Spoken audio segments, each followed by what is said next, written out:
Hello, welcome to Sankalan 5 minutes with Pradeep. In this episode of Sankalan, I'm going to talk about rules of thumb or thumb rules. When we face too many options and it becomes difficult to make a decision, some simple, practical and doable guidelines help us to take some decision with decent outcome. Please remember, these rules of thumb are not based on any scientific research or mathematical calculations. It is just based on practical experience and wisdom.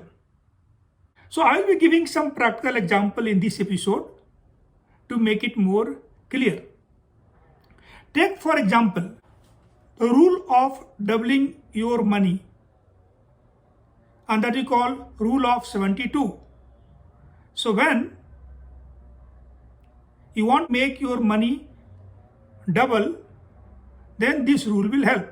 So this rule says the time to double the money will be equal to 72 by rate of return or interest.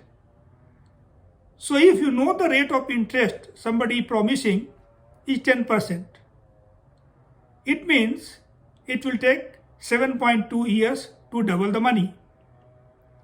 But think, if the rate of interest is 15%, then 72 by 15 will be 4.8. So with 15% return, you can expect the money will be doubled in 4.8 years.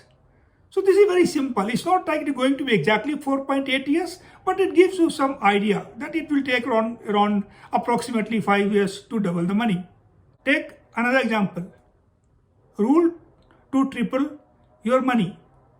So this rule is 114 by rate of return.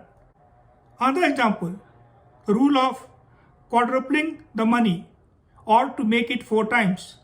So that is called rule of 144. Means the number of years to make your money 4 times will be approximately 144 by rate of return. So again, if the rate of return is 10%, it is obvious that it is going to take approximately 14.4 years to make your money 4 times. Take other rules. How much total EMI we should be able to afford? This thumb rule says that your total EMI for all your loans should not exceed 36% of your gross monthly income. So if your gross monthly income is 1 lakh, then all put together, your EMI should be approximately 36,000. If you are taking loans where you are paying 50,000 per month EMI, it means by this rule, you are overstretching. Take another rule, rules of thumb. So this says that if you invest 15,000 rupees per month for 15 years, with expected rate of return 15%, then you will become crorepati. You will get 1 crore at the end of 15 years. Another thumb rule, equity investment.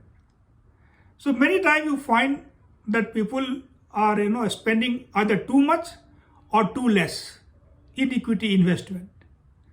So this simple thumb rule, that's called 100 minus your age, is the equity investment you should have. So for example, in case you are 60 years of age, then 100 minus 60, 40% maximum you should have in the equity. Remaining all you should have in safe investment like fixed deposit. But suppose you are 40 years of age, then per this rule, 100 minus 40, so approximately 60% of your investment should go in equity. By this thumb rule, higher the age, lower should be the investment in equity, means that you should take a lower risk. With all these examples, we saw here that These rules are simple, quick to understand, easy to remember, but not cast on a stone. These should be used only as a guideline, not with the intent of getting the final and most accurate results. Hope with these examples I have made the rule of thumb easier to understand and easy to remember. So there are many such thumb rules available. So thank you so much. Keep watching. Subscribe my channel. Thank you.